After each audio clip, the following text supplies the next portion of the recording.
J'ai trouvé la seule façon pour que j'ai congé, c'est de vous distraire avec quelqu'un. Il faut que je trouve quelqu'un d'autre pour enseigner, sinon je n'ai pas congé. J'ai compris.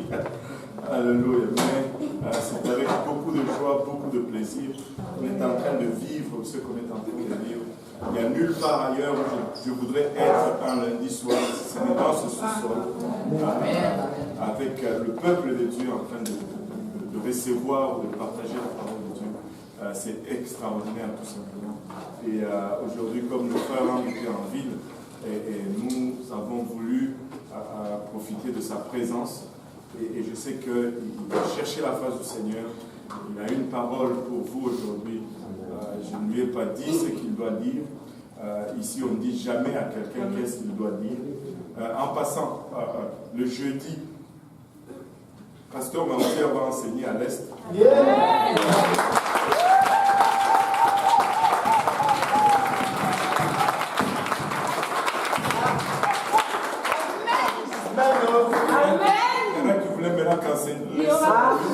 Bon, mais tu ne peux pas avoir. C'est ça.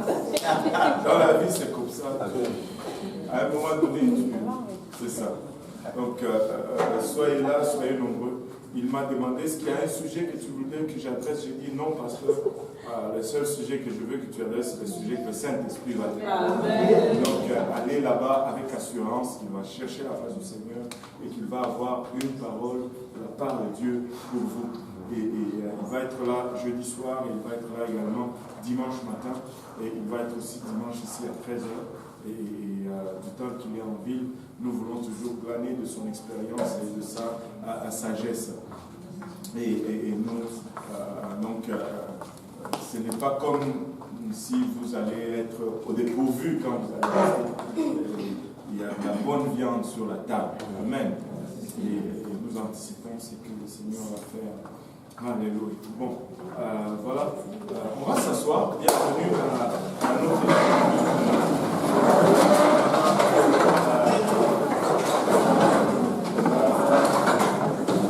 visiteurs sont là pour la première fois. D'abord, il y a le pasteur là qui est là pour la première fois aujourd'hui.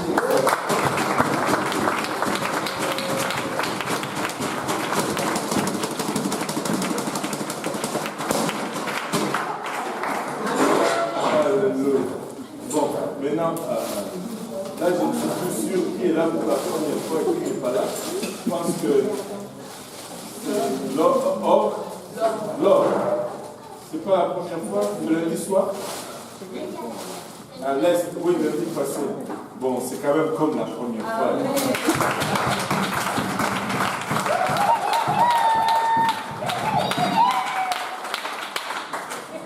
Il y a Tata qui essaie de se cacher là. Rappelle-moi encore le nom là.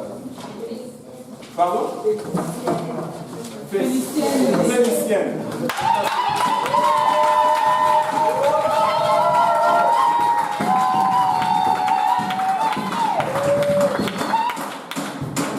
Francesca là? Gloriana?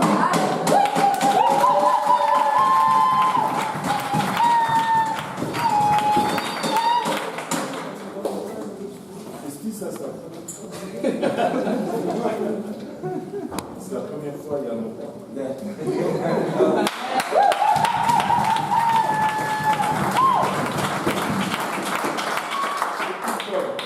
Je ne sais pas si je mange quelqu'un d'autre.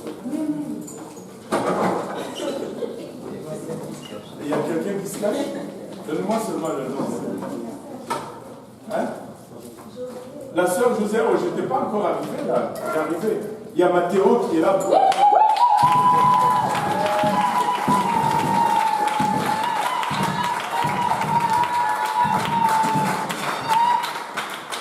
Mathéo, c'est mon ami. Il vient me visiter à la maison de temps en temps. C'est mon ami, Mathéo.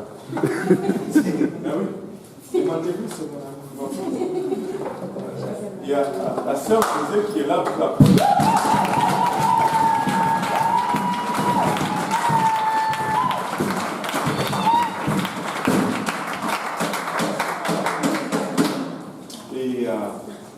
Voilà. Et tous nous sommes là. Il y a Via qui se cache. C'est pas grave. Je n'ai pas là pour la première fois. Juste pour vérifier. Gloire à la parole de Jésus. Et voilà. Donc, comme vous le savez tous, le pasteur là va nous parler aujourd'hui. Moi, je suis convaincu qu'il va s'aimer quelque chose à nous. C'est un ami de très longue date. Et on va lui céder, j'allais dire la chaise, mais il n'y a pas de chaise. On va lui céder le plancher, la chaise.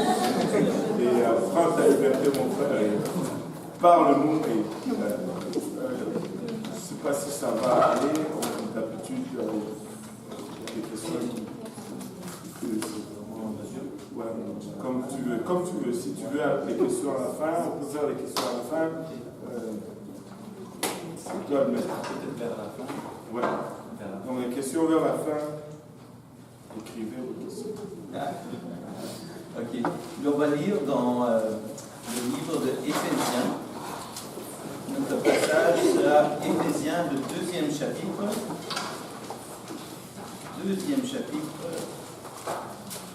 Et les premiers 6 versets. Je lis au nom de Jésus. C'est normal. Une critique après. D'accord, ok. Ça c'est pour repayer le petit gâteau de tout à l'heure. Ok. Vous étiez morts par vos offenses et par vos péchés, dans lesquels vous marchiez autrefois, selon le train de ce monde, selon le prince de la puissance de l'air, de l'esprit qui agit maintenant dans les fils de la rébellion. Nous tous aussi, nous étions de leur nom, et nous vivions autrefois selon les convoitises de notre chair, accomplissant les volontés de la chair et de nos pensées, et nous étions par nature des enfants de colère comme les autres. Mais Dieu, qui est riche en miséricorde, à cause du grand amour dont il nous a aimés, nous qui étions morts par nos offenses, nous a rendus à la vie avec Christ. C'est par grâce que vous êtes sauvés. Il nous a ressuscités ensemble et nous a fait asseoir ensemble dans les lieux célestes, en Jésus-Christ. Amen. Est-ce qu'on peut prier avant d'aller plus loin? Seigneur Jésus, Seigneur, nous te remercions pour ta parole, Seigneur. Ta parole a été éternellement établie, Seigneur. Seigneur, c'est pour nous une fondation, c'est pour nous une guide, Seigneur. C'est pour nous une lumière à notre chemin, Seigneur. Alors, Seigneur, nous te demandons de nous éclairer ce soir, Seigneur, avec ta parole, Seigneur, de nous guider par ta parole. Seigneur, de nous apprendre, de nous enseigner, Seigneur, par ta parole. Seigneur, que ce soit ta parole qui nous parle ce soir et non pas ma parole. Seigneur, que tu puisses nous ouvrir le cœur et l'esprit, Seigneur. Seigneur, à toute possibilité ici ce soir. Alléluia, Seigneur, nous te prions dans le nom de Jésus. Alléluia, alléluia, alléluia, amen, alléluia. Il va y avoir quelques autres versets, pas beaucoup, mais si vous avez un calepin de quoi écrire, peut-être vous allez pouvoir prendre note. Je ne sais pas comment vous, ça va, la découverte de la parole de Dieu. Si vous suivez, pour tout le monde c'est un petit peu différent. Certains ont des livres qui quotidiennement vont vous dire quel passage lire, quelle conclusion tirer, etc. Et parfois, moi, c'est un petit peu comme la chasse aux lièvres. Parfois. Je vais lire quelque chose, ça va piquer ma curiosité, et là, je vais commencer à fouiller un petit peu. Parfois, le Seigneur va me rappeler d'autres versets, et puis on finit par tisser ensemble une espèce de toile d'araignée. Il va y avoir le point au centre, mais puis il va y avoir quelque chose qui s'attache par là, quelque chose qui s'attache par là, et pour finir, il y a une structure, quoi. Alors, il y a un petit moment que je lisais ce livre, et ce passage, c'est les premiers chapitres d'Éphésiens me sont un petit peu sautés aux yeux, comme étant une église, un passage de transformation. On voit pas forcément du jour au lendemain, mais on voit du passé à l'avenir, de notre vie avant Christ et notre vie après Christ. Et il y avait pas mal de transformations qui ont eu lieu. Donc, pour essayer de mieux comprendre l'ampleur, l'importance, la valeur de ces changements et ce que ça voulait dire, je suis allé fouiller un petit peu plus loin. Et parfois, on a tendance à lire la Bible avec un regard sur le passé. On sait ce qui se passe. On sait plus ou moins le contexte. Mais parfois, quand on arrive à le lire dans le contexte, comme si on n'était pas au courant déjà, on essaie de fouiller un peu, parfois ça éclaire. Et alors c'est ce que j'ai fait, et pour comprendre un petit peu ce passage, je voulais en savoir un petit peu plus sur la ville d'Éphèse. Quel était l'arrière-plan de ces chrétiens qui sont nés de nouveau dans l'église d'Éphèse? Et alors, si je devais donner un petit peu un titre à cette étude aujourd'hui, ce serait la fondation d'une grande église. C'est quoi la fondation d'une grande église? Pas forcément grande église dans le sens grand en taille, grand en ampleur, mais grand en importance, grand en profondeur, quelque chose qui est puissant, qui est important. C'est quoi la fondation? Donc, on va commencer en se situant un petit peu dans le contexte de ce livre. D'abord, la ville d'Éphèse, c'était une ville vraiment très importante dans le monde ancien, quoi. Cette ville mesurait à peu près 1000 hectares en superficie. Il y avait un mur très très haut autour. Et les rues, la plupart des rues étaient pavées de marbre. Il y avait une de ces rues, justement, qui mesurait à peu près 1 km en longueur, à peu près 11 mètres en largeur, et c'était du marbre. Donc du marbre travaillé, aplati, ça devait être beau quand même. Quand on pense que c'était dans le monde de l'Antiquité, ça devait être très, très impressionnant, quoi. Et tout le long de cette rue-là en particulier, il y avait une colonnade. Donc, à l'intérieur de la colonnade, il y avait sûrement des marchands qui étaient là pour vendre, pour vendre n'importe quoi, tout ce qui pouvait se vendre à l'époque.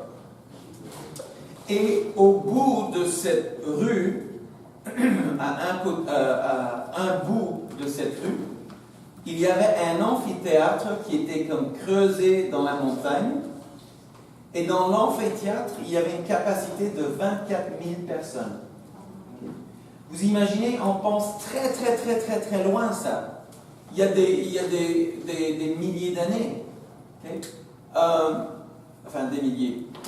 1000 ans, il y a 1000 ou 2000 ans, quoi. C'est loin ça. C'est loin.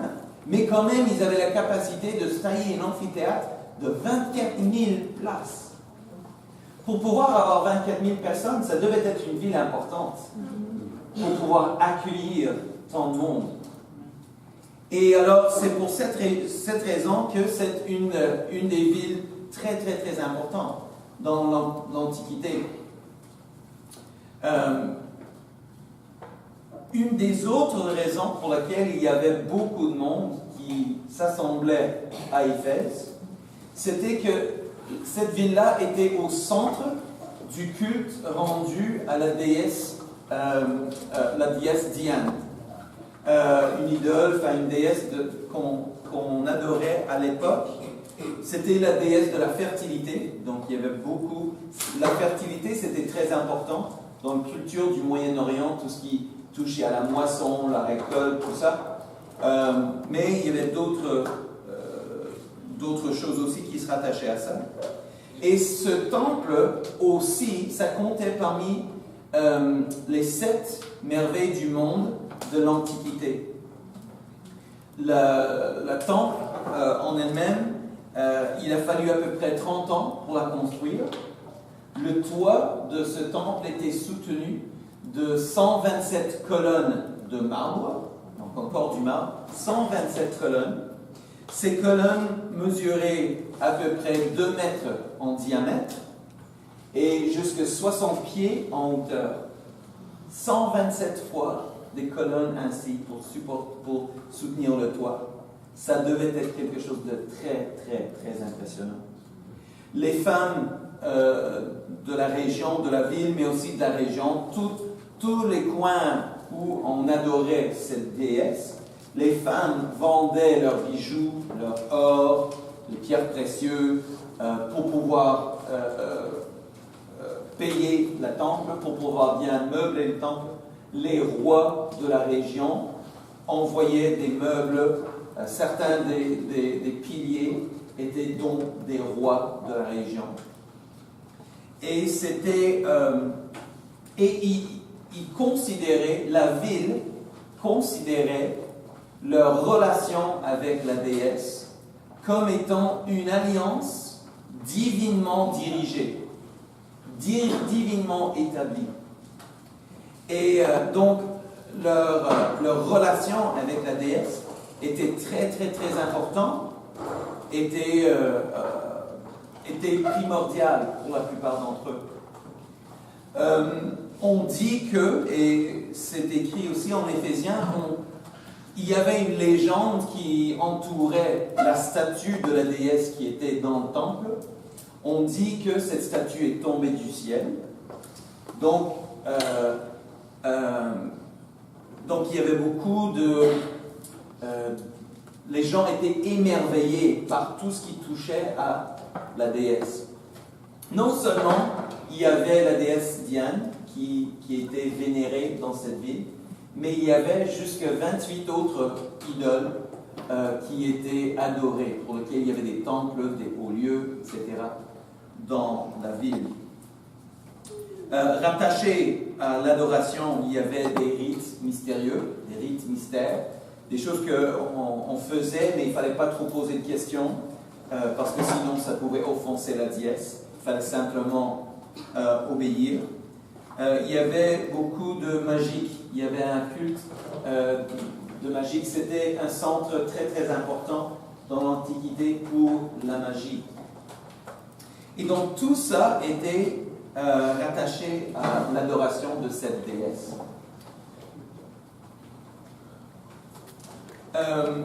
Quand on pense à l'Église,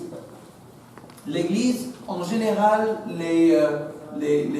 ceux qui étudient l'histoire de la Bible et tout ça, ces gens ils sont plus ou moins tous d'accord, les théologiens, ils sont d'accord qu'en général c'était une bonne église, l'église d'Éphèse. C'était pas, certains des livres de la Bible étaient écrits parce qu'il y avait une crise, il y avait quelque chose qui n'allait pas et qui risquait de dérailler l'affaire. Mais en général, les théologiens sont d'accord que ce n'est pas comme ça à Éphèse. En général, Éphèse, c'était une bonne église. Les deux seules choses, les deux seuls thèmes, si on peut dire, qui sont répétés souvent dans le livre, l'Épître aux Éphésiens, c'est une question d'unité. Okay? Unité entre deux groupes. En général, dans l'Église, tu avais deux groupes.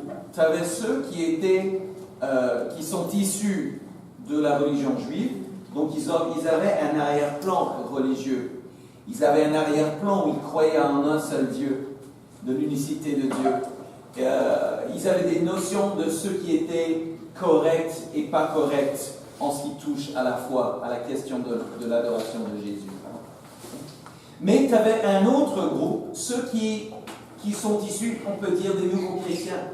Ils n'ont pas grandi dans l'Église, ils ont grandi, eux, dans ce contexte de l'adoration de 28 idoles différentes.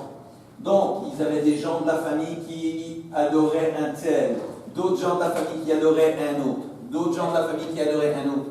Et c'était toujours une question de, ok, mais si tu veux ça, il faut prier ce Dieu-ci. Si tu veux ça, il faut aller plutôt vers ce temple-là. Alors, ces gens-là, c'était la confusion totale, quoi. Et eux, ils essayaient d'établir, ok, mais Jésus, il se place où dans cette panoplie de Dieu, petit d? Donc, ils n'avaient pas le même arrière-plan que ceux qui étaient grandis dans l'Église. Donc, un des deux thèmes qui revient le plus souvent dans ce livre, c'est comment est-ce que ces deux groupes peuvent coexister dans la même Église. Parce que parfois, il risquait d'avoir des frictions. Tu sais, imaginez-vous que ceux qui croient en un Dieu depuis leur petit âge, ils savent ce qui est correct à faire, ce qui n'est pas acceptable de faire dans l'adoration du vrai Dieu.